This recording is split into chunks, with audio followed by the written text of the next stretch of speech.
Halo semua, selamat datang kembali di podcast bersih-bersih.co, bersih-bersih mindset. Nah, kali ini kita akan membahas suatu topik yang sangat penting ya, bisa dibilang dalam dunia pekerjaan. Cuma sebelum itu saya ditemani oleh dua partner saya ini. Yang pertama ada Aris Wijaksono sebagai kantor officer. Ada Pak Aris dan ada Bapak siapa? Dersi. Pak Dersi ya, mungkin dari perwakilan security. Ya, jadi memang kita kali ini akan membahas tentang pelatihan security dan damkar di area pekerjaan.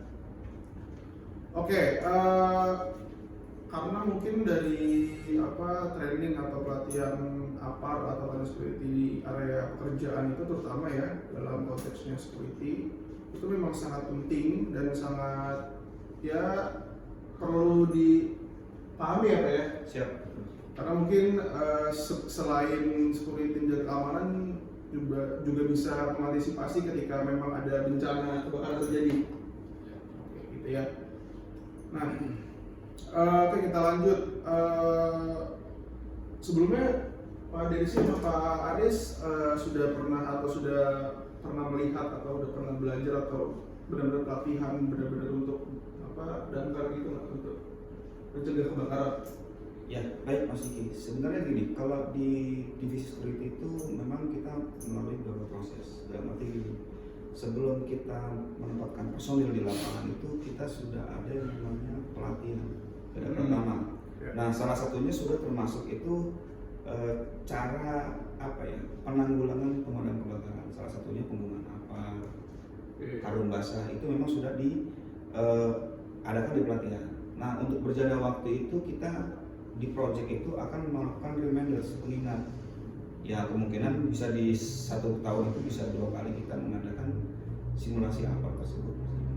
Oke, kalau menurut Pak Dery sih sebagai perwira security yang memang kerja di lapangan gitu ya Pak ya, kira-kira kalau dari POV security di lapangan itu untuk mencegah antisipasi dengan damkar itu seperti apa ya sih?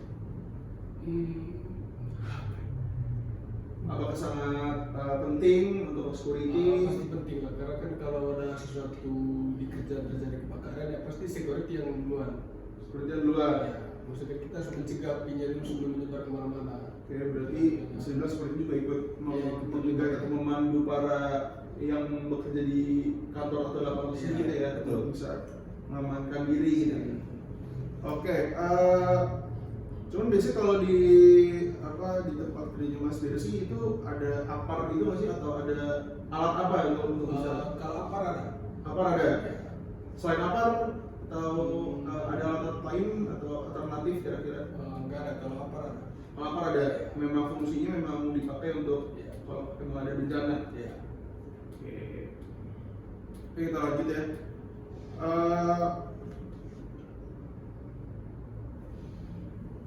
Nah gini, berarti sekarang kalau untuk security kira-kira Pak Aris, kira-kira kalau misalkan ada kita melakukan sebuah evakuasi ini untuk security, kira-kira Pak Aris tahu secara prosedurnya nggak, secara singkat aja? Kalau untuk evakuasi pemadam kebakaran ya, kalau ini kan memang semua itu sistem sudah serba canggih lah. Biasanya gini, ada yang sifatnya kita membuat seperti teriakan. Nah, kebakaran seperti itu. Mungkin biasanya itu yang dituju itu pasti pertama itu security yang mengambil tindakan. Arti ya tadi penggunaan APAR tersebut. Jadi makanya kita selalu mengadakan training tentang simulasi APAR itu supaya buat mengingatkan personel di lapangan. Gitu Mas. Cuman kalau dari POV sendiri sebagai operasional, kira-kira selalu memberitahu kepada karyawan untuk misalkan berjaga-jaga atau udah mempunyai rencana gimana nih kalau ada evakuasi atau titik kumpul di mana atau begitu, atau seperti apa? Ya memang gini, langkah awal kalau memang kita ada informasi tentang kebakaran, pertama itu kita coba menanggulangi dengan rasa supaya tidak panik. Nah, kita coba evakuasi karyawan tersebut untuk melakukan evakuasi melalui tangga darurat. Jadi jangan sampai kita menggunakan lift, karena memang kalau terjadi kebakaran itu biasanya itu listrik itu dalam gedung itu mati total gitu. Nah, kita arahkan ke tangga exit dan secara teratur pun tangga, lalu kita kumpulkan di checkpoint titik kumpul di area luar gedung.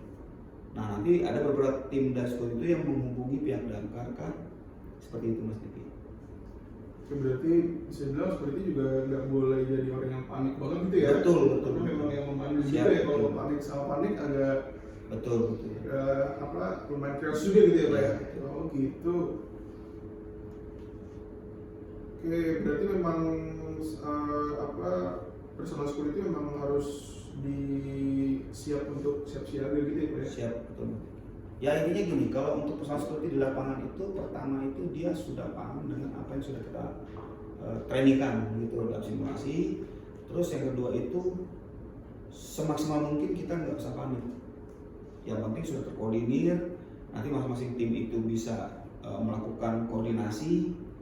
Yang penting supaya mereka itu fokus di lapangan Mas Diki. Supaya karena memang kalau terjadi kebakaran pasti ada kepanikan. Betul.